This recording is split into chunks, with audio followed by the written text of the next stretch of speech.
What's up? I'm Frank Walker, and I'm here chatting with Milky.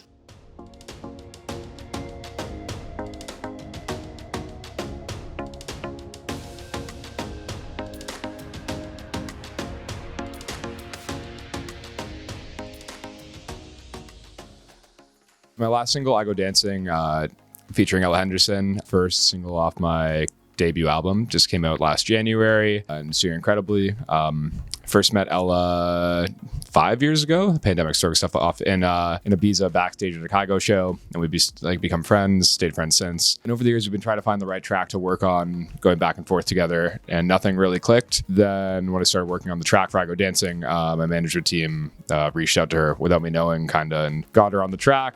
Kind of came full circle when I stopped trying to get her on a track and finally worked. And she sounds incredible. She did such a good job singing the song, and her performance is amazing, and it really tied everything together on the track.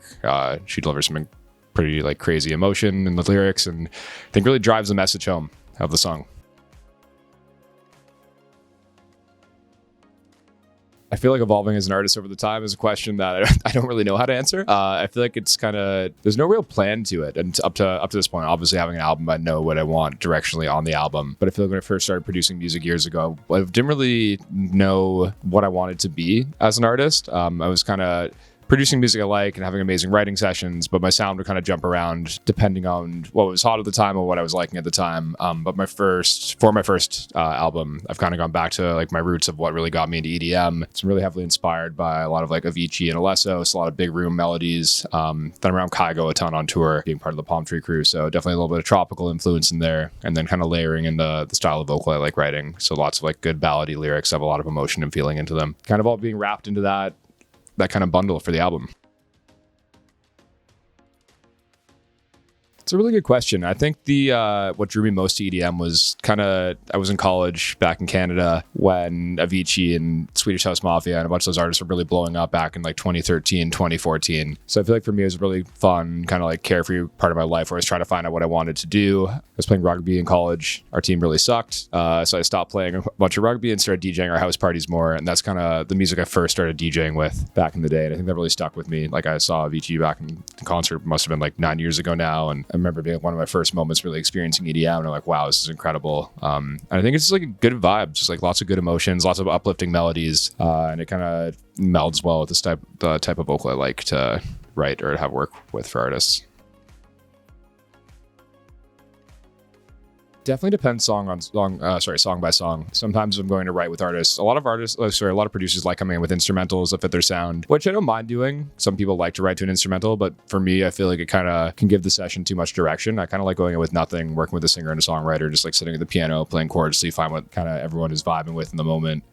And melodies start to kind of evolve out of that. And yeah, it's never the exact same formula every song. I feel like then you start to sound formulaic, so don't want to come in too much of a routine. Yeah, so we got 3 Palm Tree festivals, Sydney, Brisbane, and Melbourne. Definitely a lot of original music. I'm starting to gear up for Ultra Music Festival in Miami, end of the month. So been making some new edits that I'm going to be testing out because I feel like Aussies have a good ear for music. So hopefully they go well here, because then hopefully they'll go well in Miami. If they don't go well here, I'm definitely not playing them back across the pond. So yeah, definitely some new edits, playing some unreleased stuff to tease that out. To gauge people's reactions. But good show, lots of melodic stuff, some happy moments, some heavier, more EDM-y moments for the festival. So you had to come and check it out to see. Definitely a really big part of it. I feel like when I first started DJing, I feel like I was almost more nervous to play out stuff I was making and testing it live, but now I feel like it's a pretty exhilarating rush to play something you made for the first time and see people reacting. And I think especially for this album, like I said, it's a lot of big melodic EDM. It started working on it last year coming out of the pandemic. So I feel like getting back onto festival stages for the first time in over a year and a half and being able to play these big melodies that I used to love and making edits of them. I thought to myself, why am I not making the stuff I really, really love? And it's what got me into it. It's what I love playing. So definitely the music production process is really heavily inspired by the way stuff works live. There's a lot of like really amazing talent coming out of Canada right now. I actually haven't met him in person, but we've been talking on Instagram a bunch. Of kind of guesses out of Montreal who sends me a bunch of really, really good edits, kind of a bit more like techno-y and festival-y. But they work well in my sets. And I think, where's he from? There's a guy named Leondis who's, I think, from Florida. Once again, a producer through social media I've been talking with over the pandemic. Haven't actually met him in person, but kind of on the other end, he's making really, really good big room melodic stuff that also I like putting into my sets. So guesses, Leondis, two up and coming guys that I think are doing a really, really good job. So in the past like 6 weeks, I think we've already done 13 shows. It's been hectic already. So get to Ultra. I think my team's giving me a few weeks off afterwards to hopefully finish up the album in that time frame. But then I'm on a bunch of Kygo shows the rest of the year. We're doing a bunch of shows in Vegas, and I'll be touring around outside of Vegas on my own, headliners outside of those. And then with Kygo, we go over to Europe. We do a bunch of stuff in Ibiza with Ushuaia. Then I'll be around Europe around those on my own as well. Then some more palm tree festivals. I'm playing one in London, and I think that gets us like August, maybe. I'm not 100% sure. I'm kind of in the moment right now with this current tour, but lots of touring. I'll be all around the world. Hopefully come back to Oz again soon because I love it here and the weather's beautiful and the people are fun. It's a great place to be on tour. I've been here about 24 hours, so a lot of jet lag. I was here last year actually for Ultra Australia. Unfortunately, it was during like that historic rainfall you all had, so didn't see a lot of stuff outside of my hotel room, but we had a show in Brisbane. Me, my team, Sam Feld was out there as well. And we got to go to, I think it's like Lonely Pine, the koala sanctuary. Never like seen a koala before, so we got to go hold koalas in Brisbane. And I happened to get a koala tattoo on my thigh to commemorate it. So definitely a good memory from that. I think the koala's name was Orlando. If anyone from Brisbane's watching this, Orlando's great. Go give him a pet.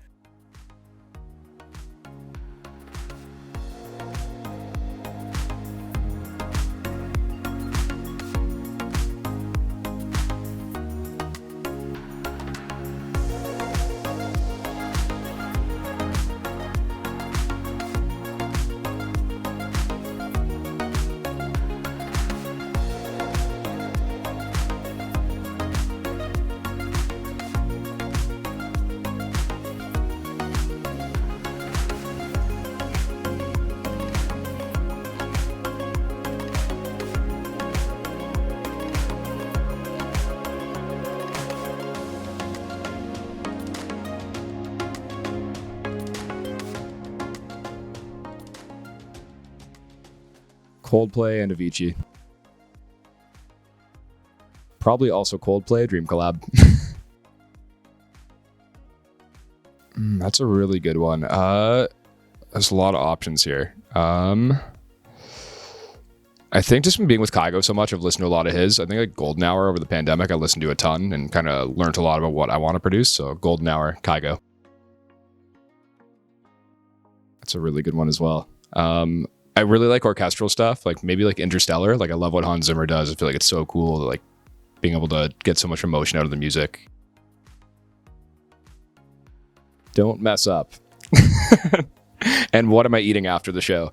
No, but enjoying the moment, seeing the crowd, then food. Miley. I think it was like Britney Spears. I got dragged because my sister wanted to see her when I was like 4 or 5. Probably Coldplay in Toronto, Rogers Centre, probably in like 2012, 2011, I'm not sure the year, but crazy stadium show. Probably a Backstreet Boy. Tokyo is like, I've played there once, favorite spot I've performed. I had to say Tokyo. Living on a Prayer, Bon Jovi. I can't sing it well, but I still try. I played a festival called Veld in Toronto last summer. Because of the pandemic, hadn't played at home in 3.5 years. Great to play back in my hometown, see all my friends on a big stage. I don't know why Queen is jumping into my head, but like Queen, Freddie Mercury. Great. That's not advice. It's a great job making the album. I don't know. A year from now? No, that's going to be the answer. I don't know how to answer that one properly. Keep doing your thing. I don't know if there was a moment. I kind of like fell into it. I didn't have a typical career. I hated playing instruments growing up. So I knew I didn't want to be one for a while, and then kind of started playing shows and it happened. It wasn't an overnight thing.